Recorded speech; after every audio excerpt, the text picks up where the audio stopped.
سلام دوستان، به کانال ذهن خلاق و شاد خوش آمدید. در این ویدیو می‌خواهیم در مورد کلسترول و عواملی که باعث افزایش اون میشه و چه مواد غذایی و چه کارهایی باعث کاهش اون میشه مطالبی رو براتون تهیه کردیم که امیدواریم مورد نظرتون قرار بگیره. کلسترول خون یک ماده مومی شکل و چربی ماننده که توسط کبد ساخته میشه. کلسترول خون برای سلامتی ضروریه چون بدن برای انجام کارهای مهمی، ساخت هورمون‌ها و حذف غذاهای چرب به آن نیاز داره. کلسترول خون بالا علائمی نداره، به همین دلیل بررسی مرتب سطح کلسترول و تست خون بسیار مهمه. عواملی هم وجود داره که سطح کلسترول رو افزایش میده. همینطور برخی از شرایط سلامتی مانند دیابت نوع 2، اضافه وزنی، چاقی میتونه خطر ابتلا به کلسترول رو افزایش بده. عوامل سبک زندگی مانند مصرف غذاهای سرشار از غذاهای اشباع شده، چربی‌های اشباع شده و ترانس و عدم فعالیت کافی میتونه خطر ابتلا به کلسترول بالا رو افزایش بده.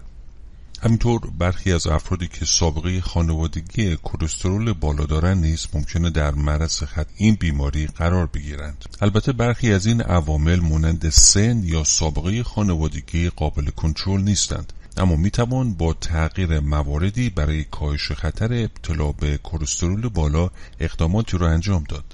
غذاهای زیر برای کاهش کلسترول بسیار مفید هستند. جو دوسر، غلات کامل و سبوسدار، حبوبات و لوبیا، بادمجان و بامیه، آجیل و خشکبار، روغنهای گیاهی مثل روغن زیتون بکر و بادام و روغن هسته انگور، سیب، انگور، توت فرنگی، مرکبات، همینطور غذای غنی شده با استرول ها و استانول ها می باشد. اما چگونه می توان کلسترول خود را به سرعت کاهش داد؟ 5 طریق زیر برای کاهش سریع کلسترول کمک شایانی می کنه. اول اینکه بر مصرف بیشتر میوه ها، سبزیجات، غلات کامل و حبوبات تمرکز کنید. دوم، مراقب مصرف چربی های حیوانی باشید. سوم، از منابع گیاهی پروتئینی بیشتری استفاده کنید. چهارم، کمتر از غلات تصفیه شده مانند آرد سفید و شکر مصرف کنید. و پنجم، حرکت و فعالیت عامل اصلی کاهش کلسترول می باشد. آیا موز باعث کاهش کلسترول میشه؟ فیبر و پتاسیم موجود در موز میتونه سطح کلسترول و فشار خون رو کاهش بده. موز به ویژه به عنوان منبع خوبی از فیبر محلول شناخته شده که سیستم ایمنی بدن رو سالم میسازه. رژیم سالم، ورزش منظم و نوشیدن آب فراوان به کاهش سطح کلسترول در عرض 2 تا 3 هفته کمک میکنه. همینطور از گوشت‌های مفید که برای کاهش کلسترول میشه استفاده کرد میتوان از مصرف گوشت مرغ نام برد. حقیقت اینه که مرغ کلسترول و چربی کمتری نسبت به سایر گوشت‌ها مثل گاو و گوسفند داره. البته طرز تهیه مرغ تاثیرات کلسترول رو مشخص میکنه. مسلماً مرغ‌هایی که در روغن همراه با پوست اونها سرخ میشن بیشترین مقدار کلسترول بد رو دارا میباشند. همچنین سینه مرغ کمترین کلسترول و پس از آن رانها، بال در رده‌های بعدی قرار دارند. آیا تخم مرغ برای کلسترول مضره؟ تخم مرغ منبع مقرون به صرفه‌ای از پروتئین و سایر مواد مغذی است. تخم مرغ همچنین به طور طبیعی کلسترول بالایی داره، اما به نظر نمی در تخم مرغ سطح کلسترول رو مانند سایر غذاها که دارای چربی ترانس بالا و چربی‌های اشباع شده هستند افزایش بده. همینطور شاید از نوشیدن قهوه لذت ببرید، اما نوشیدن قهوه میتونه بر روی کلسترول تأثیر بذاره، در حالی که قهوه حاوی کلسترول نیست اما میتونه بر سطح کلسترول تأثیر بذاره. در واقع مواد دیترپ‌های موجود در قهوه تولید موادی رو که در تجزیه کلسترول نقش دارن در بدن سرکوب میکنه و باعث افزایش کلسترول میشه. به طور خاص این مواد دیترپن ها قهوه ممکنه باعث افزایش سطح کلسترول و LDL بشه. اگرچه قهوه دم شده حاوی کلسترول واقعی نیست، اما دارای 2 روغن طبیعی است که حاوی ترکیبات شیمیایی هستند و این 2 روغن عبارتند از کافستول و کاهوله که میتوانند سطح کلسترول رو افزایش بدن. مطالعات نشان داده که مصرف کنندگانی که به طور مرتب قهوه مینوشند دارای سطح بالاتری از کلسترول هستند. مطالعات نشان داده مصرف کنندگانی که به طور مرتب قهوه‌های ترکی و ایتالیایی مصرف می‌کردند سطوح بالاتری از کلسترول داشتند. دوستان اگه تا اینجای ویدیو رو پسند کردید لطفاً این ویدیو رو لایک کنید، چون لایک کردن شما باعث میشه که افراد بیشتری این ویدیو رو تماشا بکنن، همینطور عضو کانال ما بشید. اخیراً دانشمندان متوجه خاصیت نوشیدن چای سیاه برای کاهش کلسترول شدند.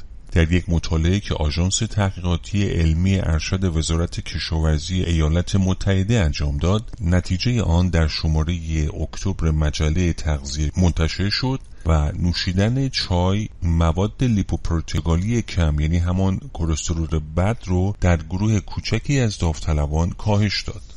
این مطالعه توسط شیمیدان محقق جوزف تیجاد با آزمایش رژیم غذایی و عملکرد انسانی که یکی از 7 آزمایشگاه در مرکز تحقیقات تغذیه انسانی بلتسوید ARS می باشه انجام شد. این مطالعه اثرات مصرف چای سیاه رو بر غلظت چربی خون در بزرگسالان با کلسترول خفیف ارزیابی کرد. آزمایشی بر روی 7 مرد و 8 زن به مدت 3 هفته روزانه 5 فنجان چای سیاه و یک دوره 3 هفته‌ای دیگر به آنها آب با طعم چای داده شد. در سومین دوره مطالعه کافئین به مقداری مشابه آنچه که در چای وجود داشت به آب طعمدار چای هم اضافه شد. نتیجه جالب بود. به طور کلی تنها در 3 هفته محققان متوجه کاهش 6 تا 10% چربی خون در مصرف کنندگان چای سیاه شدند. این مطالعه هیچ تأثیری بر لیپوپروتئین با چگالی بالا یا کلسترول خوب نشان نداد، اما محققان این آزمایش به این نتیجه رسیدند که نوشیدن چای سیاه همراه با پیروی از یک رژیم غذایی متوسط کم چربی، کلسترول و اسیدهای چرب اشباع و چربی بد رو به میزان قابل توجهی کاهش داد و ممکنه خطر ابتلا به بیماری عروق کرونل قلب رو هم پایین بیاره.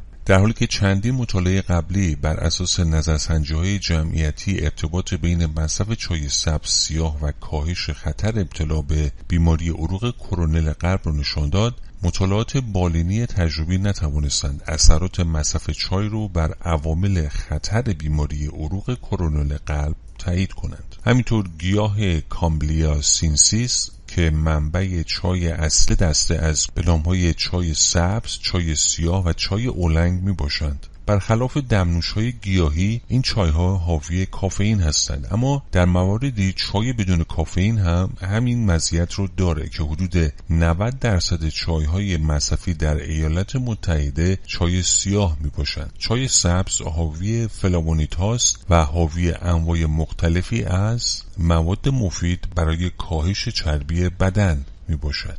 اما مقدار مصرف چای برای کاهش کلسترول چقدر میباشه؟ توصیه شده که 5 فنجان وعده چای در روز کلسترول بد و مواد لیپوپروتئین رو تا 16.5% در مقایسه با دارونماها کاهش میده. بهترین چای برای کاهش کلسترول چای سبز، چای سیاه و چای اولنگ میباشه که همگی در کاهش سطح کلسترول مفید هستند. تصور میشه همه این چای‌ها جذب کلسترول رو در روده کاهش میدن. چای سبز از برگ‌های تخمیر نشده و چای سیاه از برگ‌های کاملا تخمیر شده تهیه میشه. محققان بر این باورن که کاتچین نوعی آنتی اکسیدان موجود در چای که مسئول اثر کاهش کلسترول میباشد.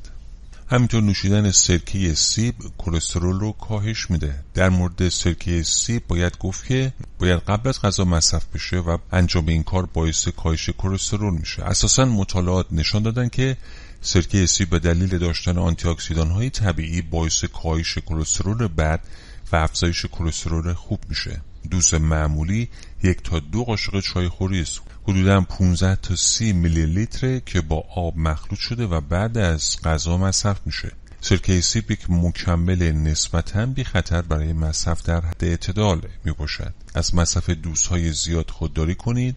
بلافاصله بعد از مصرف سرکه مسواک نزنید. از استنشاق سرکه خودداری کنید و فراموش نکنید که سرکه رو حتما با آب مخلوط کنید. دوستان شما تشکر میکنیم که تا پایان این ویدیو با ما بودید.